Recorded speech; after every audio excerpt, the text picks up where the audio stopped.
আলাইকুম। ওয়ালাইকুম স্যার আসসালাম। আসসালামু আলাইকুম। আলহামদুলিল্লাহ ভালোই। স্যার আসসালামু আলাইকুম। তোমরা আছো কেমন? স্যার আসসালামু আলাইকুম। আলহামদুলিল্লাহ স্যার ভালো আছি। কেমন আছেন? আলহামদুলিল্লাহ আমিও ভালো আছি। সবার জন্য নতুন বছরের শুভেচ্ছা। Happy new year. স্যার আপনাকে হ্যাপি নিউ ইয়ার। আচ্ছা,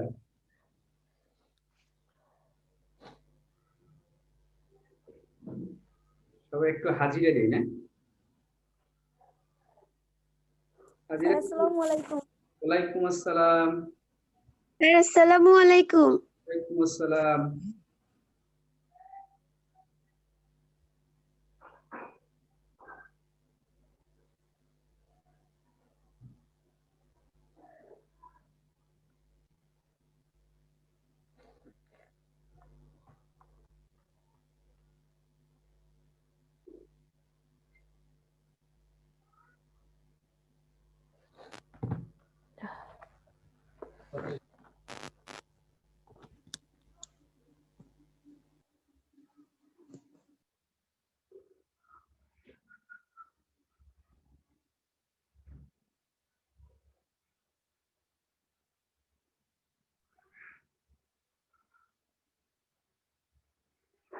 আজকে 4 তারিখ না? জি স্যার।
শুধু উপস্থিত দিলেই তো হয়।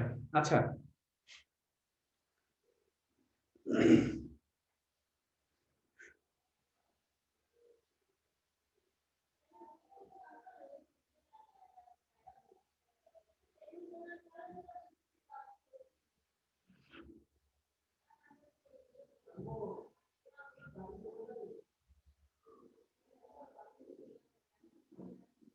একটু হাজিরা দিয়ে আসো গ্রুপে,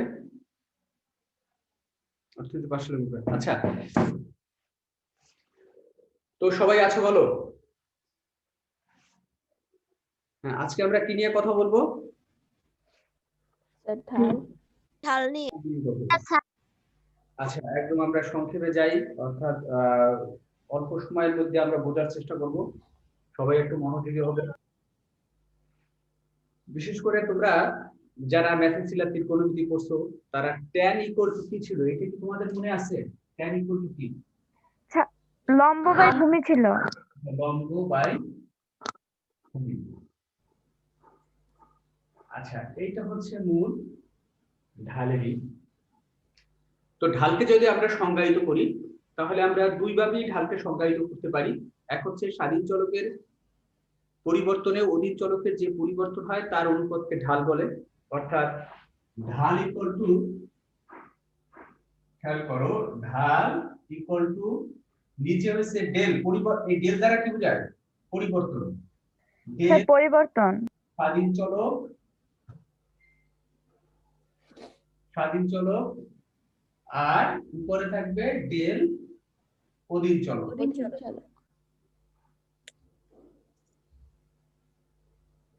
আমরা বলতে পারি স্বাধীন চলকের পরিবর্তনের ফলে অধীন চলকের পরিবর্তন, এটা সবসময় ঘটে, কিন্তু এই অধীন চলক আর স্বাধীন চলকের এই পরিবর্তনের অনুপাত হচ্ছে তোমার ঢাল। আর যদি আমরা আরেকটা হচ্ছে লম্ব আর ভূমির সাথে তুলনা করে এটা আমরা বলতে পারি, লম্ব আর ভূমি দিয়েও এটা আমরা বলতে পারি, তাহলে এটা হবে দেখো ঢাল ইকুয়াল টু উপরে কি থাকে ডেল লম্ব বাই ডেল ভূমি, এটা হচ্ছে ঢাল। আচ্ছা, এখন আমরা সহজভাবে একটা সমীকরণ নিয়ে এটা ঢালকে নির্ণয় করার চেষ্টা করি। আমরা স্বাধীন চলক, অধীন চলক এগুলো নিয়ে পিছনে কথা বলেছি, এটা নিয়ে আর কথা বলবো না। এখন আমরা দেখো, ধরো তোমাদেরকে একটা সমীকরণ দিলাম যে y equal to 10 minus twice p, sorry twice x। আচ্ছা, এক্ষেত্রে তোমাকে প্রথমেই ঢাল নির্ণয় করার ক্ষেত্রে আইডেন্টিফাই করতে হবে কোনটা স্বাধীন চলক আর কোনটা অধীন চলক। এখান থেকে স্বাধীন চলক আর অধীন চলক কোনটা, স্বাধীন চলক কোনটা, অধীন চলক? স্যার x হচ্ছে স্বাধীন চলক আর y হচ্ছে অধীন চলক। y হচ্ছে অধীন। আচ্ছা, এই থেকে ঢাল নির্ণয় করো তো খুব দ্রুত, দেখি কে পারো। বা স্বাধীন চলকের পরিবর্তন, অধীন চলক পরিবর্তন। তাহলে আমরা যেহেতু স্বাধীন চলক চিনি, স্বাধীন চলক পরিবর্তন হয় এ আমরা জানি, তার পরিপ্রেক্ষিতে অধীন চলকের পরিবর্তন হয়, এরকম দুটো মান নিয়ে এটা ঢাল বের করার চেষ্টা করো। কোনো সমস্যা নাই, আমি করে দেবো যদি না পারো। তোমাদের 2 মিনিট সময় দিলাম।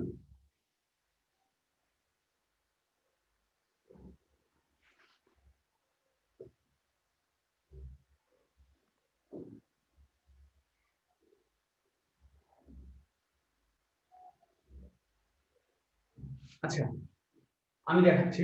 তাহলে ধরো x হচ্ছে স্বাধীন চলক, স্বাধীন চলকের ভিন্ন ভিন্ন মানের ফলে y এর ভিন্ন ভিন্ন মান পাবো।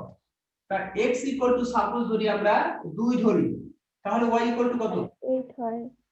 2 2 গুণে 4 স্যার 6 হবে। 10 থেকে 6, ঠিক আছে? আচ্ছা, হ্যাঁ স্যার। x যদি 3 ধরি তাহলে y ইকুয়াল টু কত হবে? 4 হবে। 4 হবে। হয়ে যাবে 10 থেকে y ইকুয়াল টু থাকবে 4। 4 তাহলে ঢাল। আচ্ছা, এখানে ঢালকে আমরা তাহলে কিভাবে সূচিত করতে পারি? ঢালকে আমরা সূচিত করতে পারি ঢাল ইকুয়াল টু দেখো del y by del x, এটাই কিন্তু সংক্ষেপে ঢালকে প্রকাশ করে। এই ডেল x হচ্ছে স্বাধীন চলক আর ডেল y হচ্ছে অধীন চলক। তাহলে দেখো এটা যদি আমি প্রকাশ করি তাহলে আমরা পরিবর্তন কিভাবে করব? এটা হচ্ছে y এর পরিবর্তন। y এর পরিবর্তন কত?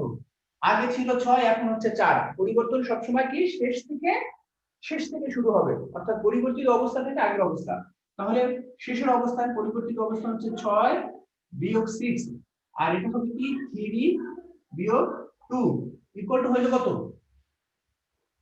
এটা হলো স্যার -2 হবে। ঠিক আছে, সবাই কি এই যে জিনিসটা কি বুঝতে পেরেছো? জি স্যার। হ্যাঁ স্যার। জোরে জোরে কথা বলো, সকালবেলা জোরে কথা বললে শিখু কম লাগবে। আচ্ছা, ঢাল গেল এটা। আচ্ছা, এখন যখন আমরা এই ক্ষেত্রে ঢালটা নির্ণয় করব, তাহলে ভূমি আর লম্ব, তাহলে সহজভাবে আমার এখানে চিত্রের বিষয় আছে বা ছবি আঁকার বিষয় আছে, আমার ভূমি লাগবে, লম্ব লাগবে।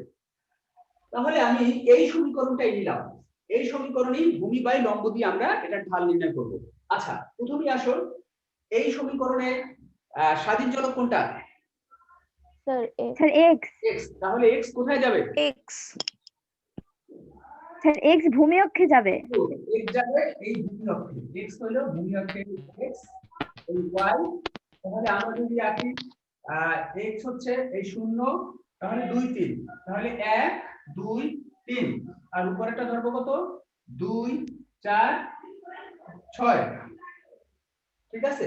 তাহলে দেখো 1 2 3 2 4 6, সবাই একটু আঁকার প্র্যাকটিস করো যারা একদম নতুন, এরকম করে স্কেল ধরে আঁকবা। তাহলে যখন x 2, তার মানে x হচ্ছে 2, যখন 2 তখন সরি, যখন 2 তখন কত? y 6, তাহলে এই 2 আর এই 6, আর যখন 3 তখন 4, 3 আর এই 4, তাহলে দেখো এই একটা রেখা পাইলাম, ঠিক আছে? এইটাই ধরো, এইটাই হচ্ছে এই সমীকরণটা রেখা y 10 - 2x। তাহলে এখন এখানে এটা থেকে ঢাল নির্ণয় করার চেষ্টা করো। তাহলে এই ক্ষেত্রে ঢাল কি হবে? ডেল লম্ব বাই ডেল ভূমি। তাহলে ঢাল ইকুয়াল টু কি?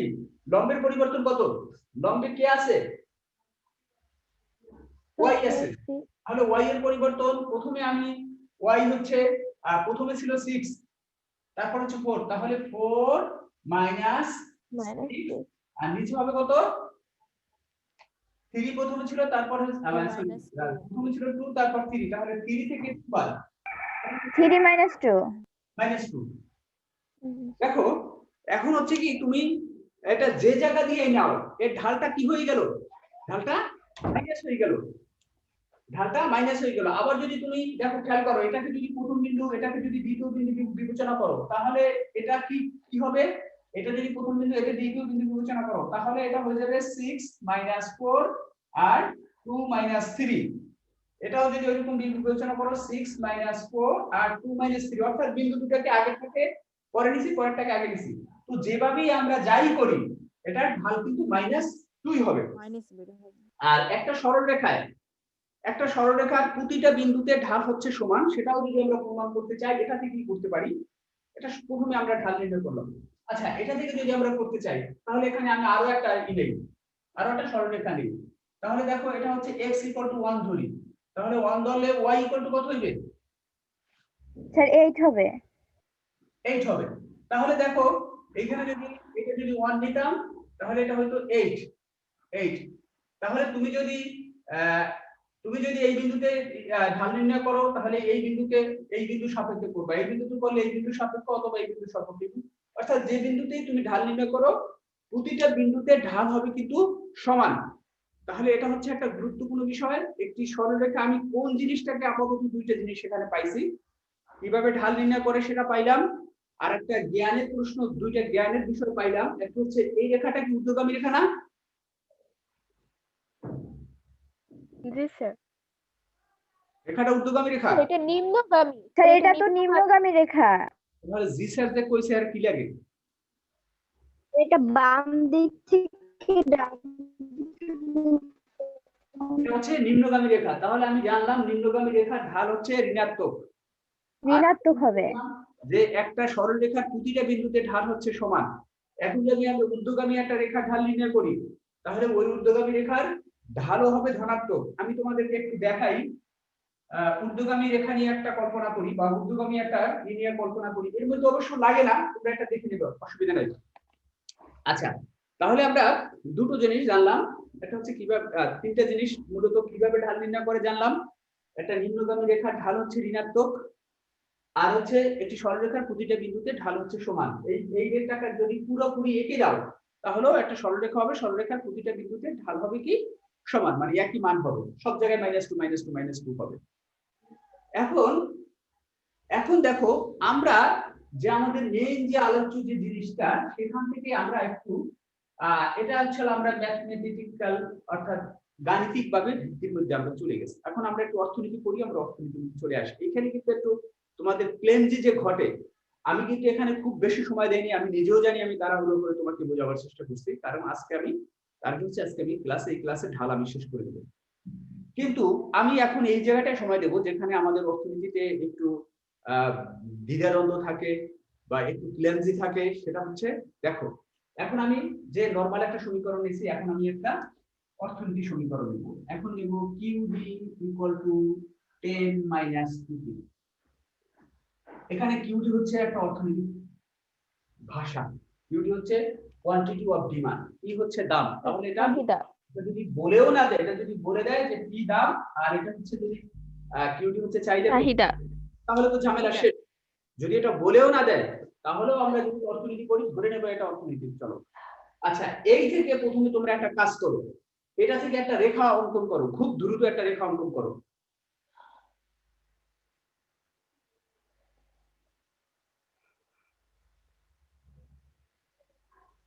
তোমরা করতে থাকো, আমিই করি। যে না পারো সে আমাকে ফলো করো, আর যে পারো সে নিজে নিজে করে নাও। আমি এই পাশে রেখাটাই অঙ্কন করব। তাহলে রেখা অঙ্কন করার ক্ষেত্রে আমাকে প্রথমে কি করতে হবে? একটা সূচি তৈরি করতে হবে। আচ্ছা, সূচি তৈরি করব।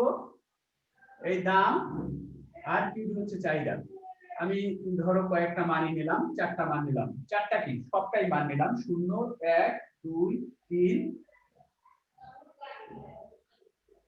এই 4 5। এখানে কিন্তু আমি একটু ডিটেইলস দেখাচ্ছি 5। আচ্ছা, এখন দেখো যখন এই সমীকরণে p 0 হয় তখন q 10। 1 হয় তাহলে 8, যদি 2 হয় তাহলে 6, যদি 3 হয় তাহলে 4, যদি 4 হয় তাহলে 2 5 হলে 0। এখন তোমাকে বললাম এখানে একটা রেখা অঙ্কন করো। আমি সংক্ষেপে কিভাবে রেখা সময় নাই, স্কেল কাটার সময় নাই, তুমি সংক্ষেপে কিভাবে রেখা অঙ্কন করবে সেটাও একটু দেখে নাও একটাই। আচ্ছা, এখন আসো সবাই আমার দিকে তাকাও, যে এক্ষেত্রে তাহলে পি এবং কিউটি কোথায় যাবে? কিউডি লম্ব অক্ষ পর যাবে এবং যাবে ভূমি অক্ষে। পি যাবে উপরে এবং কিউডি নিচে। স্যার পি যাবে লম্ব অক্ষে আর কিউডি যাবে ভূমি অক্ষে। এখানে হচ্ছে ডিফারেন্ট। আমি এতক্ষণ বারবারই বলে আসছি যে স্বাধীন চলক যাবে ভূমি অক্ষে, স্বাধীন চলক যাবে ভূমি অক্ষে, কিন্তু অর্থনীতির এই চাহিদা যোগানের বিষয়টাতে এইখানে শুধু ব্যতিক্রমটা আছে। এখানে কেন ব্যতিক্রম আছে, কিভাবে ব্যতিক্রম আছে, সে অনেক ইতিহাস অনেক কিছু, এগুলো তোমার না জানলেও আপাতত চলবে। তুমি শুধু এই জ্ঞানের অংশটুকু অর্থাৎ ব্যতিক্রম তুমি জ্ঞান হিসেবেই ধরে নাও যে অর্থনীতিতে এই অংশটা ব্যতিক্রম, যে চাহিদা এবং যোগানের ক্ষেত্রে দাম যাবে লম্ব অক্ষে আর চাহিদা যোগান আসবে ভূমি অক্ষে। অর্থাৎ স্বাধীন চলক যাবে লম্ব অক্ষে, আগে সচরাচর স্বাধীন চলক যাইতো ভূমি অক্ষে, এখানে ভূমি অক্ষে যাবে না, এখানে যাবে লম্ব অক্ষে। এটা ব্যতিক্রম, বারবার আমি জোরে জোরে বলতেছি এবং জোর দিয়ে বলতেছি, এটাকে মনে রাখতে হবে। এটাকে ভুলে গেলে কিন্তু সব একদম বরবাদ হয়ে যাবে, তাহলে এটাকে তোমার মনে রাখতে হবে। তাহলে দেখো এটাকে যদি আমি সংক্ষেপে আঁকতে চাই তাহলে দেখো 1 2 3 4 5, 1 2 3 4 5, 1 2 3 4 5। তাহলে এরকম একটা ঘ্যাস করে এটা টানিয়ে দাও, সরল রেখা তুমি জানো এটা সরল রেখা হবে, তারপরে তুমি এটা মিলিয়ে দাও। সময় কম মানে এরকম করে রাখবা, এটা একটা সিস্টেম, ঠিক আছে? তখন এটা দেখো কি, এটা হচ্ছে 2 4 6 8 10। এখন দেখো তাহলে এখানে তারপর আমি রেখা আঁকছি, আমি কিন্তু ঢাল কম বের করি নেই। এখন আমরা ঢাল করছি, এখন ঢাল করি। কারো যদি কোথাও সমস্যা হয় আমাকে থামিয়ে দেবা। আচ্ছা, এখন আমরা ঢালে যাব। এখন দেখো যদি আমরা ঢাল করি তাহলে খেয়াল করো স্বাধীন চলক আর অধীন চলকের পরিবর্তন। এখন এইটাই হচ্ছে এই যে সূচি, এটা হচ্ছে স্বাধীন চলকের, এই যে স্বাধীন চলকের ভিন্ন ভিন্ন মানে অধীন চলকের মান পাওয়া যায়। এখন আমি যে কোনো জায়গায় ঢাল নির্ণয় করব, ধরো এটা মনে মনে ধরিয়ে নিলাম আগের মতো, বা এটা করা লাগে না আগের মতো, এটা ঢাল তাহলে কত হবে? স্যার -2 হবে। এটা ঢাল হবে -2, ঢাল এটা ঢাল হবে -2। আমরা আগে আমরা দিচ্ছি। আচ্ছা, এইখানে দেখো, এখানে আসো, এইটা ঢাল হবে কত? স্যার -1/2 হবে। -2। আচ্ছা, এই যে গন্ডগোল কিন্তু অলরেডি -1/2 আনসার করছো, অলরেডি আনসার করছো। এইটাকে এই মিউট করো, একটু মিউট করো, মিউট করো। আপনার কথা বোঝা যাচ্ছে না। তোমার সাউন্ড হচ্ছে, সুহানা কি কার সাউন্ড হচ্ছে সেই জন্য শোনা যাচ্ছে না, মিউট করো।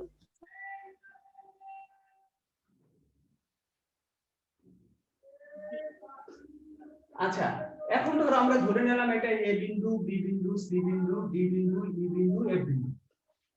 তাহলে আমি ধরো সি বিন্দুতে ঢাল নির্ণয় করব।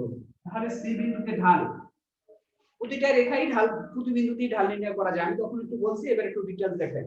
সি বিন্দুতে যদি আমি ঢাল নির্ণয় করব, এটা আমার টার্গেট বিন্দু, এরকম আমি ঢাল নির্ণয় করব। তাহলে এর একটা পরিবর্তিত বিন্দু ধরতে হবে। ধরো বি ধরলাম পরিবর্তিত বিন্দু, তাহলে বি এর সবথেকে সি বাদ যাবে। তাহলে এটার উপরে কি, উপরে হচ্ছে লম্ব। তাহলে দেখো সি এই বি থেকে বাদ যাবে, বি এর লম্বের মান ছিল কত? বি এর লম্বের মান ছিল কত? 4, আর সি এর লম্বের মান কত? 5। সি এর লম্বের মান 3 কত? স্যার 3। 3। তারপরে সি এর ভূমির মান কত? 4, আর বি এর ভূমির মান কত? 2। কোনটা আগে নিছি? বি আগে নিছি। তাহলে 2 বিয়োগ 4, তাহলে দেখো এটা কি হইলো, উপরে থাকলো কত 1, নিচে থাকলো 4 বিয়োগ 2 -2 কি হয়ে গেছে 2 কি হইছে -half -half হইছে, 2 তো হয় না, হইছে 2 না স্যার আমি 2 বিয়োগ 4 সেটার মান বলছি না, মান তো 2 হয় না, সেটা ঠিক আছে আমি বুঝছি। এখন ধরো তুমি আবার ডি বিন্দুতে ঢাল নিবা, ডি বিন্দুতে ঢাল বের করবা, তাহলে ডি বিন্দুতে ঢাল এটা হচ্ছে তোমার বিন্দু, এখানে ঢাল নির্ণয় করবা, তাহলে তার আশপাশে যে কোনো একটা বিন্দু নেবা, ধরো এটা ই বিন্দু থেকে বিয়োগ দেবা সব, ই বিন্দুতে লম্ব অক্ষের মান কত 1, ভূমি অক্ষের মান কত 8, দরকার হলে আগে লিখেও নিতে পারো, তারপর এটা বিয়োগ হবে কত লম্ব অক্ষ 2, আর এইটা হবে কত, এইটা হবে তোমার 6, বুঝতেছো কিনা আমি যে করতেছি? জি স্যার জি স্যার আচ্ছা, তাহলে দেখো এটা কত হয়, এই আবার -half হয়। আমি এটা কয়েকটা বিন্দু থেকে আমি বের করে দেখাচ্ছি, আচ্ছা এটাও আসতে পারে যে সরলরেখার প্রতিটা বিন্দুতে ঢাল সমান, আর একটা বিন্দু নেই আমরা ওয়ান টেস্টিং জন্য, একটা পুরো এক বিন্দুই নেই, এক বিন্দুতে ঢাল যখন আমি নির্ণয় করব, স্পষ্টই এক বিন্দুর কাছাকাছি বিন্দু কোনটা, এক বিন্দুর কাছাকাছি বিন্দু স্যার ই তাহলে ই বিন্দুতে যদি আমরা ঢাল নির্ণয় করি, তাহলে এফ ই থেকে এফ এর সবকিছু বাদ দেব, তাহলে হবে 1 বিয়োগ 0, আর উপরে হবে তোমার 8 বিয়োগ 10, ওই সেই -half হলো। আমি এটাকে আসলে দেখাতে চাচ্ছি এই কারণে যে তুমি যে বিন্দুতেই ঢাল নির্ণয় করো, এর কাছাকাছি একটা এই সি বিন্দুতে আমি বি এর সাপেক্ষে ঢাল নির্ণয় করছি, আবার ডি এর সাপেক্ষেও করতে পারি, যাই করো যেভাবেই করো এই ঢাল হবে সবসময় -2। তার মানে এটা দিয়ে তুমি প্রমাণ করতে পারো যে একটি সরলরেখার প্রতিটা বিন্দুতে ঢাল হচ্ছে সমান। এবং আমরা যেই মূল আলোচনার বিষয়টাতে আমরা এখানে চলে আসছিলাম, যেই আলোচনা নিয়ে আমরা আসলে কথা বলতেছিলাম, সেইটা হচ্ছে দেখো যে এইটা কি ছিল,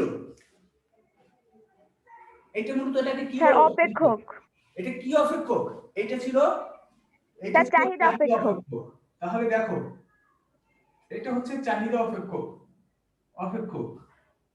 এটা হচ্ছে চাহিদা অপেক্ষক, আর এইটা কি স্যার চাহিদা রেখার ঢাল, এটা হচ্ছে চাহিদা রেখা, এটা হচ্ছে চাহিদা রেখা। তাহলে দেখো চাহিদা অপেক্ষকের ঢাল হয়ে গেল -2, আর চাহিদা রেখার ঢাল হয়ে গেল ½ তাহলে এইখানে কিন্তু অর্থনীতিতে একটু ডিফার করে, যে অন্য জায়গায় রেখার ঢাল আর অপেক্ষকের ঢাল এক হয়ে যায়, অপেক্ষকের ঢাল আর রেখার ঢাল এক হয়ে যায়, কিন্তু অর্থনীতিতে তোমার অপেক্ষকের ঢাল আর রেখার ঢাল ভিন্ন হয়। এটাই ধরো প্রশ্ন আসলো যে অর্থনীতিতে অপেক্ষকের, অর্থনীতিতে না, শুধু অর্থনীতি বললে এটা ভুল হবে, শুধু চাহিদা এবং যোগানের ক্ষেত্রে। তাহলে দেখো তোমার প্রশ্ন এরকম আসলো, চাহিদা অপেক্ষকের ঢাল এবং চাহিদা রেখার ঢাল কি এক হয়? না স্যার। না আচ্ছা, স্যার। প্রশ্ন আসলো কেন এক হয় না, ব্যাখ্যা করো। স্যার একটা প্রশ্ন করব? আমার প্রশ্নটাকে উত্তর দাও, তোমারটা মনে রাখো প্রশ্নটা। স্যার বলবো? হ্যাঁ বলো। স্যার আমরা জানি সাধারণত ঢাল নির্ণয় করার সময় লম্ব অক্ষে থাকে অধীন চলক এবং ভূমি অক্ষে থাকে স্বাধীন চলক। এই জন্য সাধারণত অপেক্ষক এবং রেখার ঢাল এক হয়, কিন্তু চাহিদা ও যোগানের ক্ষেত্রে রেখার সময় লম্ব অক্ষে থাকে স্বাধীন চলক এবং ভূমি অক্ষে থাকে অধীন চলক, সেজন্য অপেক্ষক চাহিদা। ঠিক আছে, তোমার ধন্যবাদ। যে অপেক্ষকের ক্ষেত্রে আবার দেখো, আমি একটু তোমাদেরকে একবারই বলি যে সাধারণত ঢাল ইকুয়াল টু হয় স্বাধীন চলকের পরিবর্তন আর অধীন চলকের পরিবর্তন, আর রেখার ঢাল হচ্ছে লম্ব অক্ষের পরিবর্তন আর ভূমি অক্ষের পরিবর্তন। সাধারণত এই দেখো যে স্বাধীন চলক সে ভূমি অক্ষে যায় আর অধীন চলক সে লম্ব অক্ষে যায়, এই কারণে যে অন্যান্য অপেক্ষকের ক্ষেত্রে ঢাল স্বাধীন চলক অর্থাৎ অপেক্ষকের ঢাল আর রেখার ঢাল এই দুটোর মধ্যে কোনো পার্থক্য নেই, দুটো একই জিনিস, দুটো ভিন্ন করারও কখনো প্রয়োজন হয় না। কিন্তু অর্থনীতি চাহিদা এবং যোগানের ক্ষেত্রে স্বাধীন চলক সে ভূমি অক্ষে না গিয়ে, এই দেখো ভূমি অক্ষে না গিয়ে সে লম্ব অক্ষে গেল, আর অধীন চলক লম্ব অক্ষে না গিয়ে সে ভূমি অক্ষে গেল, অর্থাৎ এখানে সে উল্টাই গেছে। তো এই ক্ষেত্রে এর ঢাল উল্টো হয়ে যায়। এই হচ্ছে সহজ জিনিস। এখন মায়দানাকে একটু কথা বলতে চাইছিলাম, বলো। না স্যার, আমি আসলে আমার প্রশ্নের উত্তর পাইছি স্যার। আমি বলতে চাইছিলাম এটাই যে চাহিদা অপেক্ষকের মান -2 কিভাবে হয় স্যার, একটু আগে তো বললেন, বুঝতে পারছি আমি। আচ্ছা ঠিক আছে, ধন্যবাদ তোমার। আচ্ছা এখন দেখো আমরা আরো কিছু কমন জিনিস নিয়ে আমরা একটু কথা বলি। সেটা হচ্ছে তাহলে যে জিনিসগুলো আমাদের একটু জরুরি, এখন আমরা রেখার ঢালের এসে কথা বলবো। তাহলে দেখো যে এখন আসো একটি ঊর্ধ্বগামী রেখার ঢাল হচ্ছে কি ধনাত্মক। ধনাত্মক। কারণ কি দেখো, আমি ধরে নিলাম এটা হচ্ছে 1, ধরে নিলাম এটা হচ্ছে 2, এটা হচ্ছে 6, এটা হলো ধরো তোমার 8। তাহলে এই রেখার ঢাল তুমি কিভাবে বের করবা? ঢাল ইকুয়াল টু তুমি হয় বের করবা 8 থেকে 6 বাদ দেবা, 8 থেকে যখন 6 বাদ দাও তাহলে 2 থেকে 1 বাদ দেবা, না হয় তো অর্থাৎ এটাকে যদি প্রথম বিন্দু, এটাকে যদি দ্বিতীয় বিন্দু ধরো, তাহলে এটা যদি দ্বিতীয় বিন্দু, এটা যদি প্রথম বিন্দু, এটা যদি দ্বিতীয় বিন্দু ধরো, তখন হবে কত 6 - 8 অথবা 1 - 2। যেভাবেই ধরো এটা হলো কত 2, এটা হলো কত, এটা ইকুয়াল টু কত -2 আর -1 ইকুয়াল টু 2। যেভাবেই যাও, যেভাবেই করো, একটা ঊর্ধ্বগামী রেখার ঢাল হচ্ছে ধনাত্মক। এটা সামার হিসেবে বুঝে নাও, একটা ঊর্ধ্বগামী রেখার ঢাল ধনাত্মক, একটা নিম্নগামী রেখার ঢাল ঋণাত্মক, ধনাত্মক, ঋণাত্মক। আচ্ছা এখন আমরা আসি একটা ভূমি অক্ষের সমান্তরাল রেখার ঢাল। খেয়াল করো, এইগুলো ভূমি অক্ষের সমান্তরাল রেখা। আচ্ছা এখন ভূমি অক্ষের সমান্তরাল রেখা, এখন এক্ষেত্রে ধরো এটা আমরা চাহিদা অপেক্ষকই নিলাম, এটা ধরো পি, এইটা ধরো হচ্ছে ও, এইটা কিউডি। তাহলে এখানে পি কি, পি স্থির না, পি তো পরিবর্তন হচ্ছে না। এইখানে এইটা পরিবর্তন হচ্ছে, ধরলাম এটা 10, এটা হচ্ছে 15। তাহলে তুমি যদি কেউ একটু ঝটপট বলো, এটারও মান দিলাম একটা, এটা দিলাম 10, এটা হচ্ছে 10। তাহলে কেউ তো একটু ঝটপট এইটা ঢাল বের করো তো, যারা পারো। সেটা তো শূন্য হবে। শূন্য হবে কিভাবে, আমি একটু দেখাই দেই শূন্য কিভাবে হবে। আমি কিভাবে ঢাল নির্ণয় করব? এই del p by del q না, অর্থাৎ ভূমি বাই লম্ব। আচ্ছা ভূমিতে যেহেতু মিটার আছে, এভাবেও কিন্তু আইডেন্টিফাই করা যায়।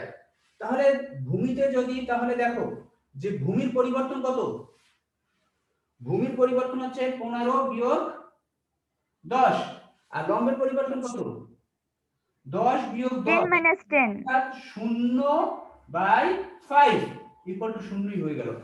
তাহলে আমরা জানলাম যে ভূমি অক্ষের সমান্তরাল রেখার ঢাল হচ্ছে 0। ঠিক আছে, এই তিনটা জিনিস বুঝছি কিনা? এটা ঢাল ধনাত্মক, এটা ঋণাত্মক, ভূমি অক্ষের সমান্তরাল রেখার ঢাল হচ্ছে 0। আর একটা যদি আমরা লম্ব অক্ষের সমান্তরাল রেখা নেই, এই লম্ব অক্ষ ওইরকম আমরা ধরে নিলাম, এটা হচ্ছে 5, এটা হচ্ছে 10, এটা হচ্ছে 5। তাহলে আমি ঢাল যখন বের করব তখন হবে কত, ঢাল ইকুয়াল টু, খেয়াল করো লম্বের পরিবর্তন, যেহেতু রেখা লম্বের পরিবর্তন, তাহলে 10 - 5 ডিভাইডেড বাই এটা 5 আর 5 - 5 - 5 ইকুয়াল টু হইলো কি, ইকুয়াল টু হইলো অসীম হবে। দেখা যায় না 5/0। যদি কোন 5/0 ইকুয়াল টু কত স্যার স্যার অসীম। অসীম। এটাকে যদি ক্যালকুলেটরে বসাও তাহলে দেখবা যে ক্যান নট ডিভাইডেড বাই 0 লেখা ওঠে, ইনফিনিটি লেখা ওঠে, বা এরর লেখা ওঠে। আসলে এটাকে আমরা গাণিতিক ভাষায় এটাকে বলি অসীম। তাহলে আমরা চারটা জিনিস জানলাম। একটা লম্ব অক্ষের ঢাল হচ্ছে ধনাত্মক, সরি বিশেষ ঊর্ধ্বগামী রেখার ঢাল ধনাত্মক, নিম্নগামী রেখার ঢাল ঋণাত্মক, ভূমি অক্ষের সমান্তরাল রেখার ঢাল 0, আর লম্ব অক্ষের সমান্তরাল রেখার ঢাল হচ্ছে অসীম। দেখো তাহলে এইগুলো আমরা জানলাম। এখন দেখো আমরা একটু বক্ররেখা, না এখানে আরো একটু কথা বলি, আরো একটা জিনিস জেনে রাখো যে আমাদের ক্লাস আর 10 মিনিট আছে, দ্বিতীয়বার লিংক হবে না। এটা এই 10 মিনিটের মধ্যে আমরা ক্লাস শেষ করে দেব। সবাই হাজিরা দিছো? জি স্যার। এখন জি স্যার। ওয়েট, এখন আমরা যেটা বলতেছিলাম যে ঢালের ব্যাপারে আরো একটা জিনিস একটু জেনে রাখো, যে রেখা যত খাড়া সেই রেখার ঢাল তত বেশি। আবারও বলো আমার সাথে সাথে, যেই রেখা যত খাড়া সেই রেখার ঢাল তত বেশি। কারণ কি? কারণ হচ্ছে আমরা একটা লম্ব অক্ষের সমান্তরাল রেখার ঢাল কত পাইছিলাম? স্যার অসীম। ভূমি অক্ষের সমান্তরাল রেখার ঢাল কত পাইছিলাম? 0। তার মানে এই রেখার শূন্য। ঢাল হচ্ছে সবচেয়ে কম, এই রেখাটার ঢাল হচ্ছে সবচেয়ে বেশি। তাহলে বিষয়টা কেমন হবে? বিষয়টা হচ্ছে এই ধরো এটা এ আর এটা হচ্ছে বি, তাহলে এটাও কিন্তু প্রমাণ করা যায়। তাহলে এটা এ রেখা বেশি খাড়া, এ রেখায় ঢাল বেশি, বি রেখা কম খাড়া, বি রেখায় ঢাল কম। আচ্ছা, তাহলে এটা গেল ঊর্ধ্বগামী রেখা। তাহলে নিম্নগামী রেখা, এই একটা ধরো বি রেখা আর এই একটা এ রেখা, তাহলে এই রেখায় ঢাল কোনটা বেশি? Sir B. বি রেখায় বেশি। বি রেখায় বেশি? না সরি স্যার, এ এ বেশি লম্বা। না, যারা বি রেখায় বেশি বলছো তারা কিন্তু ভুল বলো নাই। দেখো বিষয়টা একটু খেয়াল করো, যে -5 বড় নাকি -10 বড়? স্যার -5। -5 কোনটা বড়? মানে আমি কেউ -5। যে 1 লাখ টাকা ঋণী আর কেউ হচ্ছে 10 টাকা ঋণী, এই দুটোর মধ্যে তুলনামূলক বড় লোককে? স্যার যে 10 টাকা ঋণী। বড় লোক 2 লাখ টাকা ঋণী, সে বড় লোক, তার আর্থিক অবস্থা ভালো। না স্যার 10 লাখ। কথা বুঝে নাই কেউ। 10 লাখ না কি বলছিলাম আমি? যে বলছি 10 টাকা, টাকা কথাই শুনে নাই, 10 টাকা ঋণী আর কেউ হচ্ছে 2 লাখ টাকা ঋণী, তাহলে এই তুলনামূলকভাবে কার অবস্থা ভালো? যে 10 টাকা ঋণী স্যার। তাহলে মাইনাসের মান যেটা আসলে ছোট হয় সেটা কিন্তু বড়। কিন্তু এই ক্ষেত্রে একটু মনে রাখবা যে এই ঢালের তুলনার ক্ষেত্রে আবার আউলাইও না, এই ঢালের তুলনার ক্ষেত্রে পরম মান ধরতে হবে। তাহলে পরম মান অর্থাৎ সে ঊর্ধ্বগামী হোক বা নিম্নগামী হোক, যেই রেখা খাড়া সেই রেখার ঢাল বেশি ধরে নেবা, তাহলে এই রেখার ঢাল বেশি। পরম মান ধরবা, মাইনাস মান বিবেচনা করবা না, পরম মান ধরে নেবা। ঠিক আছে, এই রেখার ঢাল বেশি আর এটা হচ্ছে বি রেখার ঢাল হচ্ছে কম। এই গেল আমরা সরলরেখার ঢালগুলো নিয়ে মোটামুটি কথা বলছি। এখন আমরা একটু বক্ররেখার ঢাল নিয়ে কথা বলবো। সরলরেখা যেটা জানছি, একটা সরলরেখার প্রতিটা বিন্দুতে ঢাল হচ্ছে সমান, কিন্তু বক্ররেখায় এই একটা বক্ররেখা, তোমরাই এখন বলো এই একটা বক্ররেখা, বক্ররেখার ঢাল কিভাবে নির্ণয় করা হবে? বক্ররেখার প্রতিটা বিন্দুতে ঢাল হচ্ছে ভিন্ন ভিন্ন ভিন্ন। সরলরেখার প্রতি বিন্দুতে আমি প্রমাণ করে দিচ্ছি ঢাল 1, আর বক্ররেখার প্রতি বিন্দুতে ঢাল হচ্ছে ভিন্ন।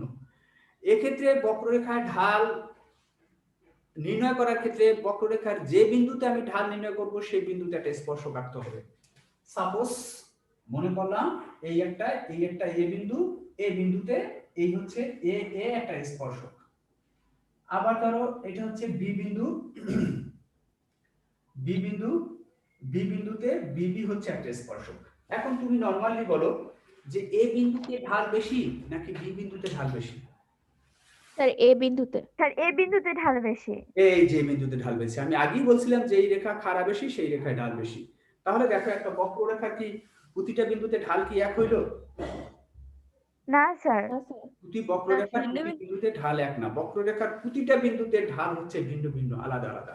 এখন দেখো বক্ররেখায় কোন বিন্দুতে ঢাল নিম্নগামী হইতে পারে, কখনো ঊর্ধ্বগামী হইতে পারে, কখনো শূন্য হইতে পারে, কখনো এরকম তোমার সরি অসীম হতে পারে। এখন এটাকে আমরা ছোট্ট একটা ইমেজে দেখাই। আমি ক্লাসে থাকলে বা তোমরা কাছে থাকলে আমি একটা বৃত্ত আঁকাইতাম তোমাকে দিয়ে। এখন যেহেতু তোমার একটা খাতায় একটা প্র্যাকটিস করো তো, একটা বৃত্ত আঁকো তো, কার বৃত্ত ভালো হয়? আচ্ছা বৃত্তটা আমি পরে দেখবো সময় থাকলে, বৃত্তটা দেখো। আচ্ছা আমি একটা বৃত্ত আঁকলাম, এই বৃত্ত আমার ভালো হয় না কিন্তু আমি ভালো বৃত্ত আঁকতে পারি আসলে। এটা ডিমডিম হয়ে গেছে নাকি? হয়েছে, যা হয়েছে একটু চাপা হয়ে গেছে, পৃথিবীর মতো গোল হয়ে গেছে, কমলা লেবুর মতো নাকি চাপা হয়ে গেছে। এটা এর মতোই দেখায় না, চাঁদের মতো দেখায় নাকি? একটু চাঁদের মতো লাগে। হ্যাঁ স্যার সূর্যের মতো। চাঁদের মতো লাগে। ও সূর্যের মতো লাগে, এখানে আলো আলো পড়ে নাকি? জি স্যার। আচ্ছা যাই হোক, এখন দেখো যদি আমরা সাপোজ মনে করো যে এই বিন্দুতে আমি ঢাল নির্ণয় করব, দাগটা সোজা হয় নাই। আচ্ছা এটা হচ্ছে তাহলে এই বিন্দুতে আমি ঢাল নির্ণয় করলাম, এই বিন্দু। আবার ধরো আমি বি বিন্দুতে ঢাল নির্ণয় করলাম, এটা ধরো বি বিন্দু, বি বিন্দুতে ঢাল নির্ণয় করলাম। আর একটা ধরলো আমি এই সি বিন্দুতে ঢাল নির্ণয় করলাম, সি বিন্দু। আর একটা হচ্ছে ধরো আমি এই ডি বিন্দুতে ঢাল নির্ণয় করব। তাহলে তুমি দেখো যেখানে বলো এ বিন্দুতে ঢাল কত? স্যার ধনাত্মক। গুড, ঊর্ধ্বগামী রেখা ঢাল ধনাত্মক। বি বিন্দুতে ঢাল কত? ঋণাত্মক। স্যার ঋণাত্মক হবে। স্পর্শক হচ্ছে নিম্নগামী, সুতরাং ঋণাত্মক। সি বিন্দুতে ঢাল কত? স্যার শূন্য। স্যার শূন্য। শূন্য। অঙ্কিত স্পর্শক হচ্ছে ভূমি অক্ষের সমান্তরাল শূন্য। ডি বিন্দুতে ঢাল কত? স্যার অসীম। অসীম হবে। তাহলে তুমি দেখো যে একটি বক্ররেখা লিখ করে নাও, একটি বক্ররেখার বিভিন্ন বিন্দুতে ঢাল হচ্ছে কি তোমার ভিন্ন ভিন্ন। তাহলে এটা আমরা মোটামুটি মানে জানলাম। এখন ঢাল নিয়ে আমরা এর চেয়ে আর বেশি কথার দরকার নাই। আর তোমরা বাসায় কিন্তু পড়তে হবে প্রচুর। বাসায় যদি না পড়ো এইসব ক্রিটিক্যাল জিনিসগুলো কিন্তু তোমার হচ্ছে না, তোমার কাছে ক্লিয়ার হবে না। যত পড়বা তত দেখবা তোমার কাছে বিষয়গুলো ক্লিয়ার হয়ে যাচ্ছে। আর পড়ার পরে তোমরা সবসময় জন্য বইতে কোথাও নোট করে রাখবা বা খাতার কোথাও লিখে রাখবা যে এই সমস্যা। আমি ধরো আজকে ক্লাসে ঢাল শেষ করে দিলাম, এই ঢালে কোথায় কোথায় সমস্যা হয় বই একদম রিডিং করবা, পড়তে পড়তে কোথায় সমস্যা হয় কি বোঝে নাই, এটা নেক্সট ক্লাস আমাকে এটাকে বলবা। এটা হচ্ছে তোমার জন্য বাড়ির কাজ, পূর্ণাঙ্গ ঢাল। আর নেক্সট ক্লাসে আমরা ধরো এরপর আমরা স্থিতিস্থাপকতা নিয়ে কথা বলবো। ঢাল আর স্থিতিস্থাপকতার মধ্যে যে পার্থক্য আছে এটা নিয়ে আমরা আলোচনা করব। তাহলে আবারও শোনো, তাহলে কি মেইন জিনিসটা কি হচ্ছে পড়তে হবে। তাহলে আমরা যে আজকে যে জিনিসটা শিখলাম, তাহলে এটার আমরা একটা সামারি দেই। সামারি হচ্ছে ঢাল হচ্ছে তোমার স্বাধীন চলক আর অধীন চলকের পরিবর্তনের অনুপাত অর্থাৎ ভাগফল। আর যদি রেখার দৃষ্টিকোণ থেকে বিবেচনা করি তাহলে এটা হচ্ছে লম্ব অক্ষ আর ভূমি অক্ষের পরিবর্তনের অনুপাত। তাহলে ঢাল ইকুয়াল টু হচ্ছে ডেল স্বাধীন চলক বাই ডেল অধীন চলক বাই ডেল স্বাধীন চলক, আর এখানে হচ্ছে ডেল লম্ব বাই ডেল ভূমি। কোনো অপেক্ষক থেকে যদি ঢাল আমাকে নির্ণয় করতে দেওয়া হয় তাহলে প্রথমে আমাকে কি করতে হবে?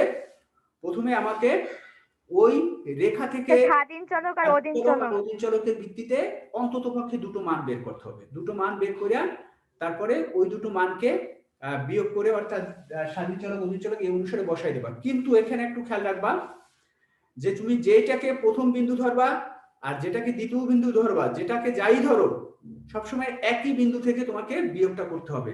একটা যদি এ বিন্দু থেকে বিয়োগ করো আর একটা যদি বি বিন্দু থেকে বিয়োগ করো তাহলে ঢাল আসবে না, প্লাস মাইনাসে গন্ডগোল হয়ে যাবে। তাহলে আর যদি আমরা রেখাকে লম্ব আঁকি, লম্ব এঁকে মানে রেখা এঁকে তারপর লম্ব বাই ভূমি দিয়ে পরিবর্তন করব। সাধারণত গণিতের দৃষ্টিতে এই রেখার ঢাল আর চাহিদা মানে অপেক্ষকের ঢালের মধ্যে কোনো পার্থক্য নেই, কিন্তু অর্থনীতির চাহিদা এবং যোগান এইখানে রেখার ঢাল আর অপেক্ষকের ঢাল ভিন্ন হয়ে যায়। কেন ভিন্ন হয়ে যায় এটা আমরা দেখাইছি। এরপরে যে জিনিস জানলাম যে একটা ঊর্ধ্বগামী রেখার ঢাল ধনাত্মক, একটা নিম্নগামী রেখার ঢাল ঋণাত্মক, ভূমি অক্ষের সমান্তরাল রেখার ঢাল শূন্য, লম্ব অক্ষের সমান্তরাল রেখার ঢাল হচ্ছে অসীম। যেই রেখা যত বেশি খাড়া সেই রেখার ঢাল তত বেশি। আর এরপরে হচ্ছে তোমার প্রতিটা মানে সরল রেখার প্রতিটা বিন্দুতে ঢাল হচ্ছে সমান। সরল রেখার এক বিন্দুতে ঢাল যদি -2 হয়ে যায় সব বিন্দুতে ঢাল হবে -2।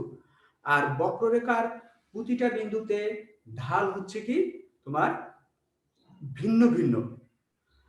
প্রতিটা বিন্দুতে ঢাল হচ্ছে ভিন্ন ভিন্ন। হ্যাঁ ভিন্ন ভিন্ন, এবং সেই ঢাল নির্ণয় করতে হয় অঙ্কিত স্পর্শক দ্বারা। যে বিন্দুতে আমি ঢাল নির্ণয় করতে চাইবো সেই বিন্দুতে আমি একটা স্পর্শক আঁকবো। সেই স্পর্শকের ঢাল যদি ধনাত্মক হয়ে যায় তাহলে ওই বিন্দুতে ঢাল ধনাত্মক। ওই স্পর্শকের বিন্দুতে ঢাল যা হবে ওই স্পর্শকের ঢাল যা হবে, স্পর্শকের ঢাল কিন্তু আবার সব সমান। যে বিন্দুতে আমি নির্ণয় করি